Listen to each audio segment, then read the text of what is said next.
ते स्वामी समर्थ. उद्या योगिनी एकादशी आहे. योगिनी एकादशी निमित्त आपल्याला काही सेवा करायच्या आहेत. पहिली गोष्ट तुम्हाला उद्या तुळशीला पाणी अर्पण करायचं नाही आणि तुळशीचा उद्या उपवास आहे, त्यामुळे तुळशीला पाणी अर्पण करू नका. तिथे दिवा तुपात घीचा दिवा लावा किंवा तेलाचा लावला तरी चालेल. अगरबत्ती लावा, ओवाळा. तिथे उभं राहून नसू ओम नमो भगवते वासुदेवाय नम हा मंत्र जप 11 वेळा करा. हे तिथे नक्की करा उभं राहूनच. सोबत तुम्हाला दिवसभरामध्ये तुम्हाला उद्या मांसाहार करायचा नाहीये, दारू मटण मच्छी काही नाहीये. सोबत तुम्हाला भात पण खाऊ नका. वर्ज्य करा. एक दिवस भात नाही खाल्लं तरी चालेल, भातही खाऊ नका. शक्य असेल दिवसभरामध्ये कधीही तुम्ही विठ्ठल पांडुरंगाच्या मंदिरात जा, नाही तर कृष्णाच्या मंदिरात जा. नाही तेही तुम्हाला त्यांचं कृष्णाचं मंदिर नाही, भगवान विष्णूचं मंदिर नाही आहे तर तुम्ही स्वामींच्या मठात जा, स्वामींच्या केंद्रात जा, नक्की जा. उद्या मंदिरात जा, नक्की जा. नाही तर महादेवाच्या मंदिरात जा, नक्की जा. मंदिरात जावा, तिथे नामस्मरण करा. तिथे बसून तुम्ही सुद्धा एक माळ जरी ओम नमो भगवते वासुदेवाय मंत्र जप केला तरी खूप छान आहे. ह्या छोट्या सेवा पण तुम्हाला दिवसभरामध्ये करायचे. सोबत तुम्हाला एकदा तरी उद्या विष्णू सहस्रनामाचं पठण करायचं आहे. नाही पठण करायचं मग नाही वाचता येते, तुम्ही युट्यूबला लावा, एका जागा स्थिर बसा, ऐका. तेही खूप छान राहील. तुम्हाला चांगलं त्याचे प्रभाव भेटतील.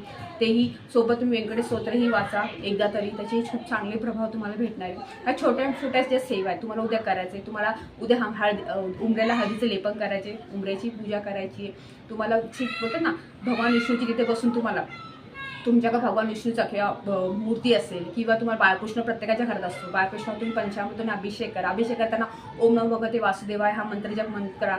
हे करा, पंचामृताने करा, पाण्याने अभिषेक करा. अभिषेक झाला त्यांना हळद कुंकू अक्षदा सोबत तुम्ही गंध लावा, अष्टगंध लावा, त्यांना धूप दीप लावा, त्यांना तुळस अर्पण करा. तुळस अर्पण करा. तुमच्याकडे विष्णू नामावली जर असेल, विष्णू सहस्रनाम असेल किंवा विष्णू नामावली जरी असेल म्हणजे ते जर तुम्ही एक एक म्हणता, 1000 नाव घेतात, एक तुळस जरी अर्पण केली किंवा एक तुळस घेतली, त्यांचं नाव घेतलं तरी अर्पण केली तरी चालेल. नाही तुम्हाला तर ओम नमो भगवते वासुदेवाय म्हणून एक तुळस अर्पण केली, असं तुम्ही 108 तुळस जरी अर्पण केल्या किंवा एक तुळशीने जरी केलं तरी खूप छान राहील. म्हणजे जसे जमल तशी सेवा दिवसभरामध्ये करा तुम्ही. आणि सोबत त्यांना नैवेद्य म्हणून दुधाचा नैवेद्य, दूध साखरेचा नैवेद्य दाखवा. तेही छान राहील.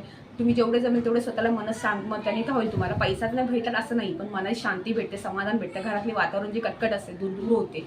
सोबत तुम्ही संध्याकाळी तुम्हाला एक उपाय करायचे. उद्या संध्याकाळी थोडंसं पाणी घ्यायचंय, त्यामध्ये गुलाबजल टाकायचंय, गंगाजल टाकायचंय आणि थोडंसं कच्चं दूध असेल, थोडंसं एक घोटच म्हणे, जास्त नाही, थोडंसं दूध टाका आणि ते पूर्ण पाणी घराच्या बाहेर जायचं. पहिल्या घरापासून बाहेरून येता येतं शिंपडत गायत्री मंत्र म्हणायचा आणि पूर्ण घरात शिंपडायचं. सगळ्या घरात पूर्ण झाडांवरती सगळ्यावरती गॅलेट किचनमध्ये सगळीकडे फक्त टॉयलेट बाथरूम सोडून सगळीकडे गायत्री मंत्र म्हणतात, ते पाणी शिंपडा. त्यांनी घरातलं वातावरण शांत राहील. घरात जे सतत भांडणं कटकट होतं ती भांडणं कटकट होणार नाही. घरातलं वातावरण खूप शांत राहील. इकडे दूर. सी स्वामी.